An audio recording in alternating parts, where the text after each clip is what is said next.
Au milieu du 20e siècle, en Amérique du Nord, les hommes étaient beaucoup plus nombreux que les femmes à poursuivre des études avancées. On sait que cette situation a changé vers la fin du siècle. Si on veut savoir s'il existait toujours un lien entre le sexe et le plus haut niveau de scolarité complété en Amérique du Nord en 1995, on peut utiliser ce qu'on appelle un test d'indépendance. Il s'agit d'un test qui permet de déterminer s'il existe un lien entre deux variables dont au moins une est à échelle nominale ou ordinale dans une population à partir des données d'un échantillon de cette population. Dans cette vidéo, on va présenter les 7 étapes à suivre pour effectuer ce type de test ainsi que la logique sur laquelle il s'appuie. La question de recherche étant posée, la première étape du test consiste à formuler les hypothèses. Dans un test d'indépendance, il y a toujours deux hypothèses. La première, l'hypothèse nulle, identifiée par H indice 0, est toujours l'hypothèse selon laquelle il n'existe pas de lien entre les variables étudiées. La deuxième, l'hypothèse alternative, identifiée par H indice 1, est toujours l'hypothèse selon laquelle il existe un lien entre les variables étudiées. Une fois les hypothèses émises, on décide du seuil de signification du test, qu'on identifie avec alpha. Il s'agit de la probabilité que le test nous révèle qu'il existe un lien entre les deux variables, alors que dans les faits, ce lien n'existe pas. Dans notre exemple, supposons qu'on est prêt à prendre un risque de 5%, alors alpha va être égal à 5%. Ensuite, on poursuit l'application de la démarche scientifique en opérationnalisant les concepts, en créant notre outil de mesure et en l'administrant à un échantillon aléatoire. On obtient des données brutes qu'on traite en construisant un tableau de contingence. À partir de ce tableau de contingence, on peut déterminer la proportion de femmes dans l'échantillon. C'est environ 43 centièmes, donc par conséquent, la proportion d'hommes de l'échantillon est d'environ 57 centièmes. Ceci va nous permettre de déterminer la distribution des unités statistiques qu'on aurait s'il n'y avait absolument aucun lien entre les deux variables, c'est-à-dire si les proportions de femmes et d'hommes étaient respectivement les mêmes dans l'échantillon au complet que dans les différents niveaux de scolarité, soit ici 43% de femmes pour chaque niveau de scolarité et 57% d'hommes pour chaque niveau de scolarité. C'est ce qu'on appelle les effectifs théoriques. Ce sont eux qu'on doit maintenant déterminer. D'abord, il faut savoir que l'effectif théorique se trouvant à l'intersection de la IM ligne et de la JM colonne est identifié par T majuscule indice IJ. Comme on l'a déjà expliqué, l'effectif théorique correspond à l'effectif qu'on aurait s'il n'y avait pas de lien entre les variables, donc si le pourcentage d'unités statistiques de la ligne I était le même dans les différentes colonnes. On a donc d'abord besoin de la proportion d'unités statistiques pour la ligne I, ce qui revient à diviser le total de la ligne I par le grand total.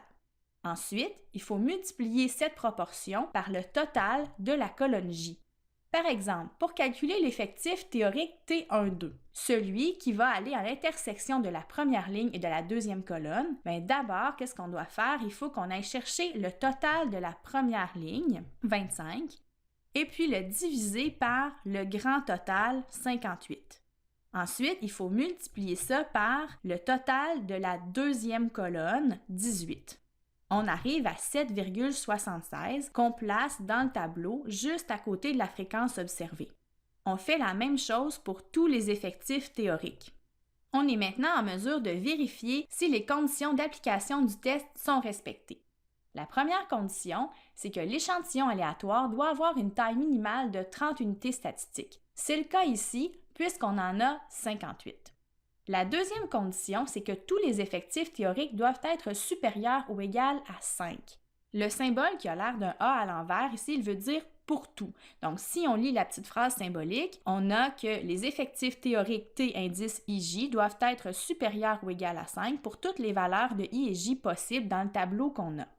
Ici, la deuxième condition est aussi respectée puisque l'effectif théorique le plus petit qu'on a est de 7,33 qui est supérieur ou égal à 5.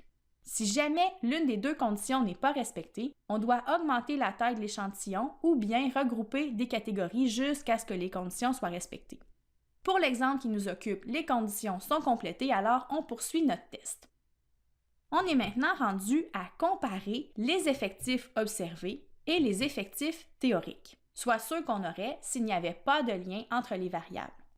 Si les deux sont très semblables, on peut attribuer les légers écarts au hasard de l'échantillonnage. En effet, il est tout à fait normal qu'un échantillon aléatoire choisi dans une population fournisse des résultats un peu différents de cette dernière. Cependant, si les écarts entre les effectifs observés et les effectifs théoriques sont grands, c'est que nos observations sont loin de la situation dans laquelle il n'y aurait pas de lien entre les variables. Donc, on pourrait croire que ce lien existe avec un niveau de certitude connu, soit 1 moins alpha.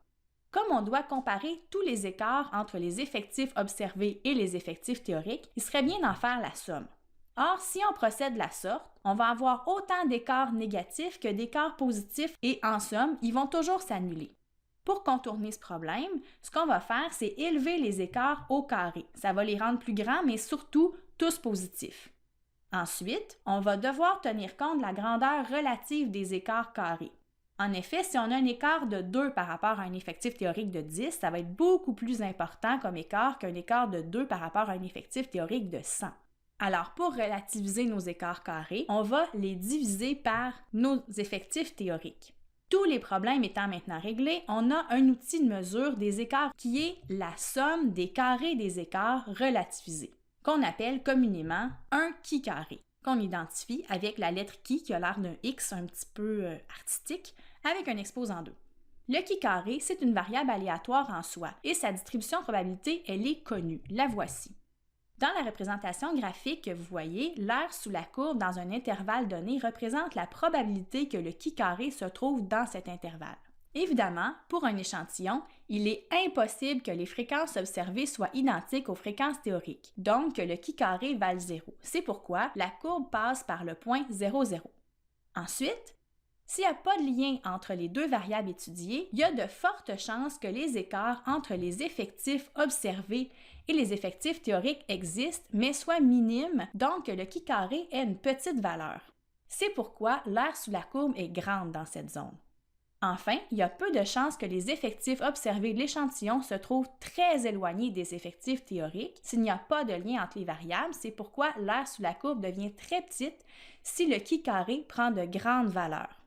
C'est donc à partir de cette distribution qu'on va déterminer une valeur critique, au-delà de laquelle on va considérer que la valeur du qui carré est tellement grande et si improbable, dans le cas où il n'y aurait pas de lien entre les variables, qu'il doit bien y en avoir un lien entre les variables qui soit responsable de tels écarts.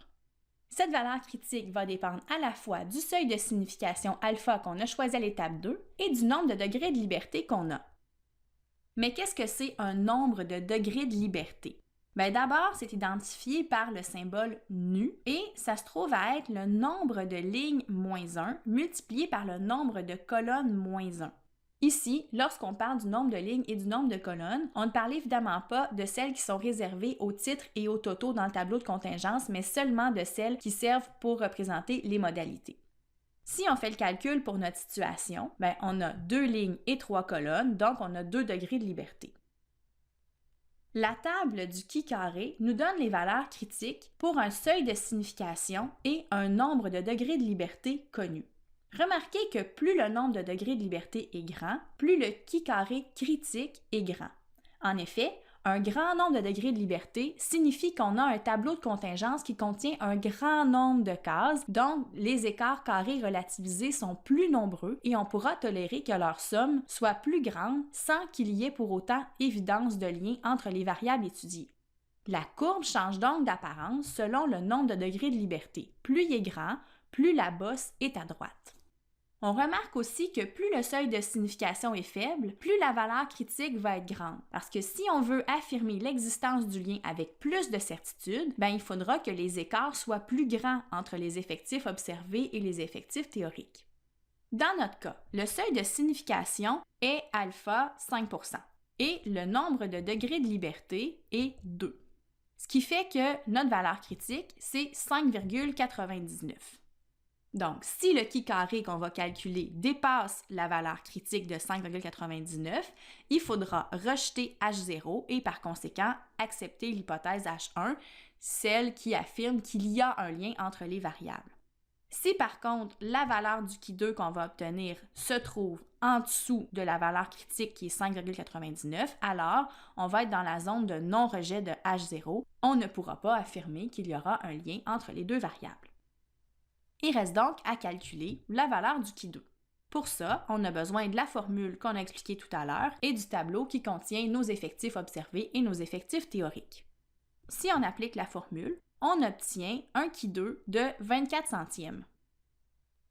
On revient à notre règle de décision, on place la valeur du Qui2 dans notre représentation graphique et on se rend compte que dans notre cas, le Qui2 se trouve dans la zone de non-rejet de H0. Alors, la décision qu'on va devoir prendre, c'est de ne pas rejeter H0 parce que la valeur du Qui2 est évidemment inférieure à la valeur critique. Pour interpréter cette décision-là, on va dire qu'avec un seuil de signification de 5%, on ne peut affirmer qu'il existait un lien entre le sexe et le plus haut niveau de scolarité complété chez les adultes nord-américains en 1995.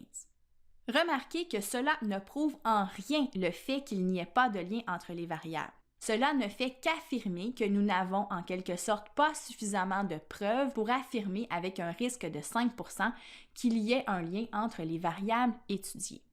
Si jamais, dans un autre cas, vous arriveriez à la conclusion qu'un lien existe entre deux variables, alors vous pourriez déterminer la force de ce lien-là en calculant et en interprétant le coefficient de contingence ou bien le coefficient de Cramer. Ce sont deux nombres qui servent à déterminer l'intensité d'un lien statistique existant entre deux variables dont au moins une a une échelle nominale ou ordinale. Le coefficient de contingence est identifié par la lettre C et se calcule à l'aide de la formule suivante. On voit qu'il tient compte évidemment du Qui2, mais aussi de la taille de l'échantillon. Le coefficient de Cramer, lui, est identifié par la lettre V et il tient compte à la fois du Qui2, de la taille de l'échantillon et aussi de la taille du tableau de contingence puisqu'il prend en compte la valeur minimale entre le nombre de lignes -1 et le nombre de colonnes -1. Ces deux coefficients-là ont une valeur qui est comprise entre 0 et 1. Plus la valeur de ces coefficients est proche de 1, plus le lien statistique entre les deux variables est fort. À l'inverse, plus ces coefficients ont une valeur près de 0, plus le lien est faible. Terminons en rappelant qu'on utilise un test d'indépendance pour déterminer s'il existe un lien entre deux variables dont au moins une a une échelle nominale ou ordinale.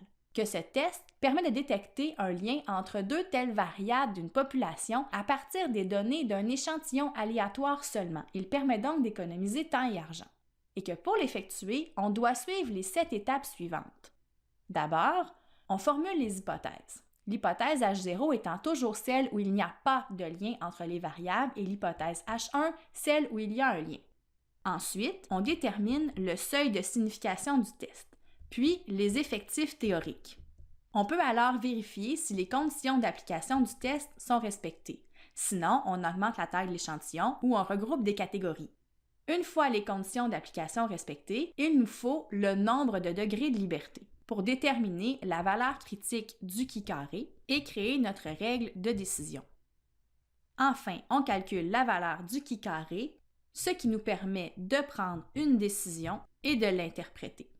Si on a découvert un lien entre les variables étudiées, on peut qualifier l'intensité de ce lien soit à l'aide du coefficient de contingence C ou du coefficient de Cramer V.